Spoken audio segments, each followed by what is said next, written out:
Nominee director कौन appoint करता है, तो बोले any institution in persons of any law, any institution in persons of any agreement, और सेंट्रल गवर्नमेंट और state government by their share holding, by virtue of their share holding in the government company. इसका मतलब क्या है, government company है जिसके अंदर central या स्टेट गवर्नमेंट की अच्छी खासी होल्डिंग है, मतलब मोर देन 51%, तो ऐसे केस में वो बोलते कि हमारा डायरेक्टर आपकी कंपनी में अपॉइंट होना चाहिए, ठीक है, ऐसा वो नॉमिनेट कर रहे किसी पर्सन को, तो वो एक कंसेप्ट है नॉमिनी डायरेक्टर का।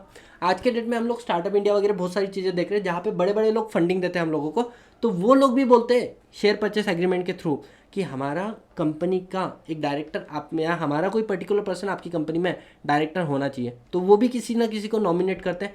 तो वो कैसे आए आपकी कंपनी में, बाय एग्रीमेंट, ठीक है। वेंचर कैपिटलिस्ट वगैरह बड़े बड़े लोग होते हैं जो आपकी कंपनी में इन्वेस्ट करते हैं। इसके अलावा मानो आपने HDFC से लोन लिया, तो HDFC ने लोन दिया, लोन एग्रीमेंट में लिख दिया कि हमारी 2 डायरेक्टर आपकी कंपनी में क्या होने वाले, अपॉइंट होने वाले हैं, तो ये भी उन्होंने क्या किया, नॉमिनेट किया किसी व्यक्ति को। या मानो सेबी ने आपको लोन दिया, तो सेबी का अपना लॉ है सेबी एक्ट, ठीक है, तो सेबी ने आपको लोन दिया, तो सेबी एक्ट के अंदर लिखा है कि हम भी किसी भी कंपनी के अंदर क्या कर सकते हैं, हमारा नॉमिनी लगा सकते हैं। तो ये कंसेप्ट है नॉमिनी डायरेक्टर। तो first thing, any institution in persons of any law, any institution in persons of any agreement, or either by central government or state government by virtue of their shareholding in government company can nominate any person to be appointed as a nominee in the nominee director in the company। अब nominee director को कैसे appoint करेंगे, पहले तो article of association को देखना है, और सेकंड चीज़ इसको अपॉइंट करेंगे बोर्ड ऑफ डायरेक्टर, और बोर्ड ऑफ डायरेक्टर ने अपॉइंट कर दिया, that person become a nominee director. Question ये आता है कि sir nominee director appointed by whom, board of director, how, subject to condition जो भी आर्टिकल में लिखा है, और टेन्योर क्या रहेगा, जैसे ही लोन रिपे कर दिया नॉमिनी डायरेक्टर चल भाग इधर से। दूसरा, at the pleasure of the person who nominated, मतलब जिन्होंने लोन दिया उन्होंने अपने एग्रीमेंट में लिखा होगा 2 साल के लिए, 3 साल के लिए, तो अकॉर्डिंगली उससे समय के लिए वो रहेगा, ठीक है।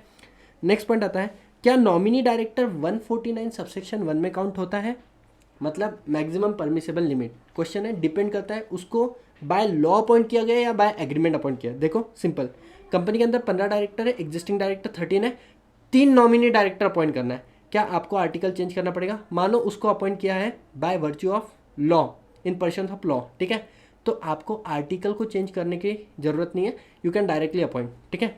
लेकिन मानो आपने HDFC से लोन लिया था और HDFC अपने 3 डायरेक्टर अपॉइंट कर रही है, उन्होंने एग्रीमेंट के अंदर ये लिखा था लोन एग्रीमेंट में, तो आर्टिकल में 15 का पावर है, एग्जिस्टिंग डायरेक्टर 13 है, और आपको 3 डायरेक्टर अपॉइंट करने हैं। क्या आप नॉमिनी डायरेक्टर अपॉइंट कर सकते हो without change in article, answer is no. पहले आप आर्टिकल चेंज करो, फिर आपको नॉमिनी डायरेक्टर को अपॉइंट करना पड़ेगा। अच्छा, नॉमिनी डायरेक्टर क्या रोटेशनल नॉन रोटेशनल में काउंट होता है, तो डिपेंड करता है लॉ से, अगर वो अपॉइंट किया गया है तो ना ही रोटेशनल ना ही नॉन रोटेशनल, लेकिन अगर एग्रीमेंट से अपॉइंट किया है तो उसको नॉन रोटेशनल में काउंट किया जाएगा, 1/3 में काउंट किया जाएगा, रोटेशनल में काउंट नहीं किया जाएगा, ठीक है। So here we are done with the concept of nominee director.